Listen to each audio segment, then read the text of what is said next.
Hi everyone, welcome back to Iggy's Toy Parade and Soldier Review. This is your host, Iggy, and today we're going to be talking about a Roman chariot. And this is a Roman chariot brought to you by Marx in 1959 as part of their Ben Hur playset. Now this chariot is very ambitious. As you can see here, the chariot is pulled by 4 horses. Let's move it so you can... Yeah, I'll move the camera. That might be easier. 4 galloping horses. These are new sculpts. These are not recycled horses from other playsets. Marx's want to do that. They would frequently recycle things from one playset to the other.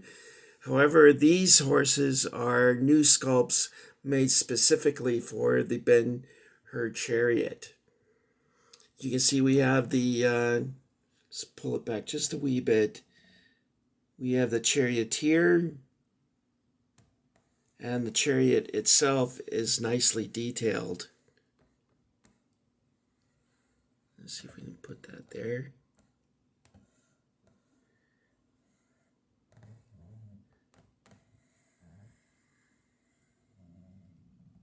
The chariot scene in Ben Hur, to me, is the best thing they ever did. It was really fantastic and thrilling to watch.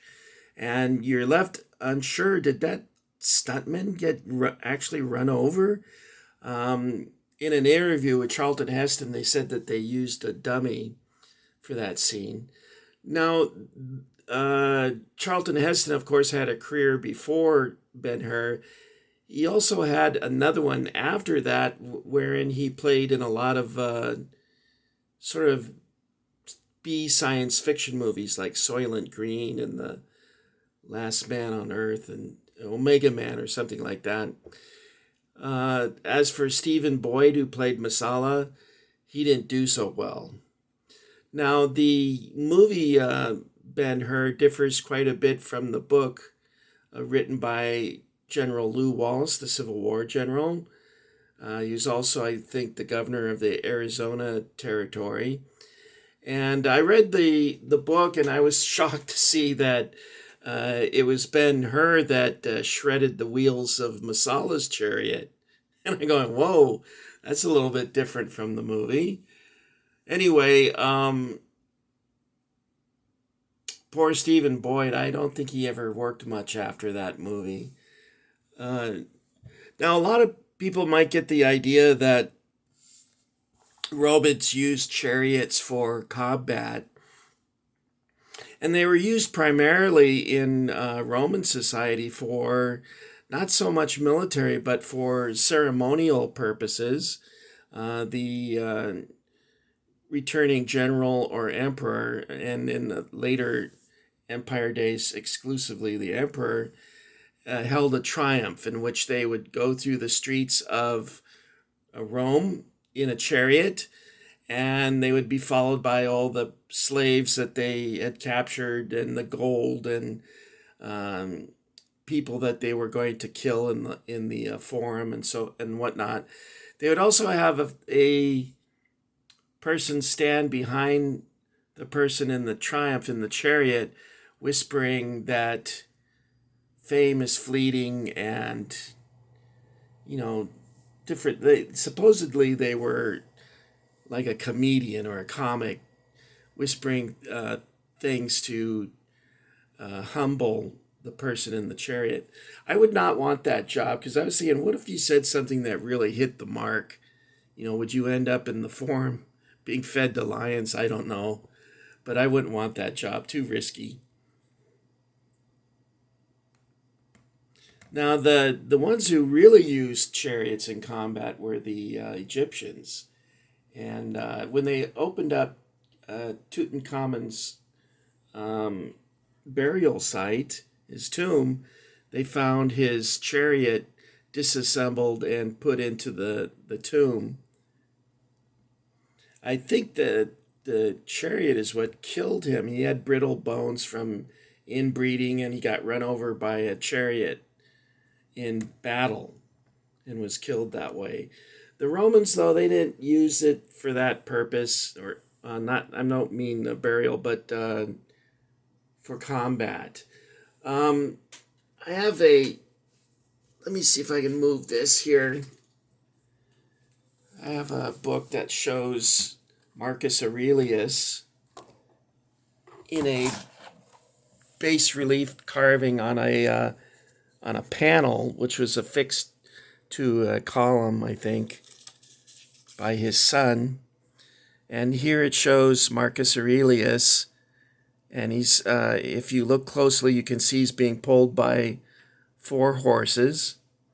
There's a fella in the background who's playing what appears to be an oboe, but is probably some sort of horn. Here we have the old cove himself, Marcus Aurelius. I like the detail of the robe.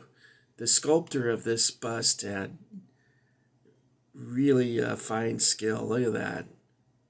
I really like that. Okay, so I mentioned that it was the Ben Hur playset that this chariot was part of. So let's take a look at that. I have the, let me move this light. I have the Sears catalog here. This is 1959. And they did a double spread. That's very costly. To put a double spread in the catalog like this. The following year, it was just a single page like this. Here you can see the chariot. There was 4 different ones that you could get with the playset, and it came with these really cool accessories, columns with busts of the Romans practiced the worship of their ancestors. And it's got a market. I wonder if parents were okay with this because it features a slave market. And I think that might make some people uncomfortable. And nowadays it would make people freak out if their kids were playing with that. But anyway, different time. So there's the 1959 Ben Hur playset.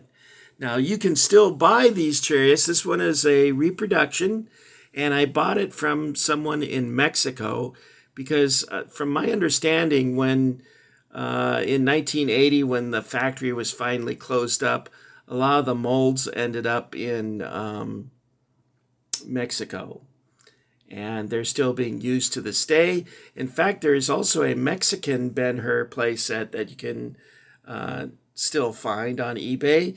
It's different in that it's cast in really bright colors like yellow and red and whatnot, instead of these more muted colors of gray and beige and sort of a off-white. So there it is, guys, the 1959 Ben Hur Chariot. I hope to get the other 3 so that I can complete a set. And I had meant to present this to you earlier, but I couldn't find it in storage, and I finally located it. Now, to suddenly switch gears and to, as John Cleese would say, and now for something completely different. I found some other things in storage that were bagged up with that chariot, and I'm going to show those to you right now. This was in the box. Let me open it up for you. It's also Marx. Oh, shit.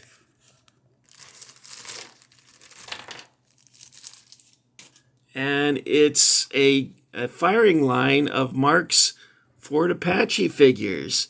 And I thought, what the hell is this doing with the chariot? There's only 1 kneeling and 5 standing up. But look at that, Marx Fort Apache. These are original Marx. These are not repro. And then also in that same thing, same box. See, this is the problem when you're in storage, is that you find everything's random. It depends on how you put it together when you were packing up. I have tempo, excuse me, a hiccup. Now, I don't know if these are tempo or not, because usually tempo is marked, and I don't see any markings on any of these. So they could be transagram, although transagram were usually cheaper and their toes curled up on their boots, which I always thought was weird.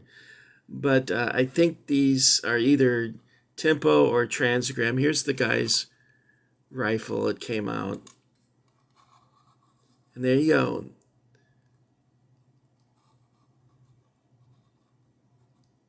All right, you guys, that's all I've got for you today. This is Iggy saying thank you for coming along.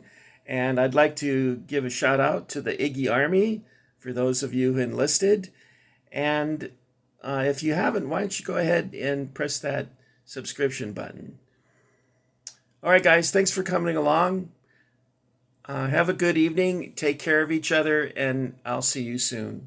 Goodbye.